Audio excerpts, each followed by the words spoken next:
Bill, we know that Hurricane Ian is now a Category 3. No such thing as a weak hurricane, and a Category 3 is still a monster storm. Still a major hurricane. Here we are now 4 hours after landfall, and we want to get the winds as weak as possible. We want the least amount of wind damage up through the Orlando area as we possibly can get. We have been adding up the water. So there's three things that, or at least potentially life-threatening. Obviously, the storm surge, that's beginning to recede. Now, that's the west coast of Florida. We still got to deal with the storm surge on the northeast Florida coastline and in Georgia, South Carolina, and possibly even North Carolina. I'll talk more about that in a second. But that storm surge threat, life-threatening, the water's beginning to recede. So that's good.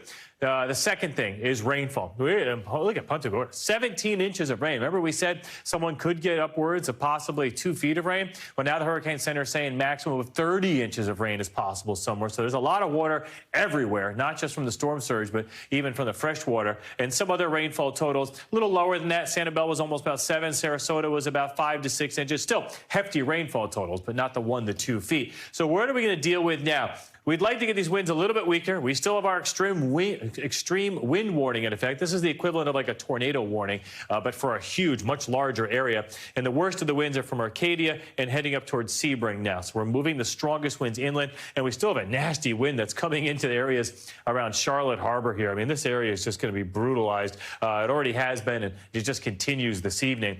Now, as far as the wind gusts, we did here, I mentioned Sebring, 69. So now you're starting to lose power in this area. Even all the way over in Vero Beach, winds are at 46 miles per hour. So that's enough for some, minor power outages at least. And then those winds will pick up in Orlando. Not fun in Tampa and Sarasota, still with gusts around that 60 to 70 range. Overnight, we get to 80 to 90 in Orlando, Daytona Beach, all the way down through Volusia and Brevard counties, some pretty gusty winds. And then we take the storm tomorrow off the coast. One of the things that's going to be interesting is the St. Johns River. The St. Johns River runs, I'm going to go back up a second. It runs up, here's the St. Augustine area. So the St. John River is one of the few rivers in this country that actually runs from south to north. So all the rain that's falling in central Florida has to go into the river. Then it snakes its way back up, and it exits in Jacksonville.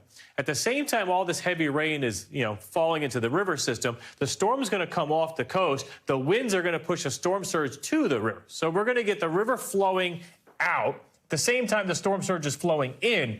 And if you remember, a couple of years ago when we had a similar situation, we had significant flooding in downtown Jacksonville on the St. Johns River. That's a story we're going to have to watch for tomorrow night as we go into Friday morning.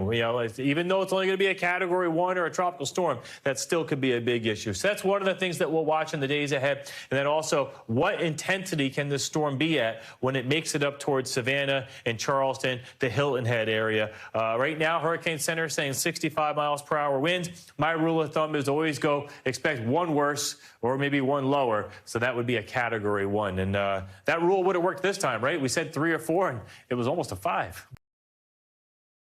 Thanks for watching our YouTube channel. Follow today's top stories and breaking news by downloading the NBC News app.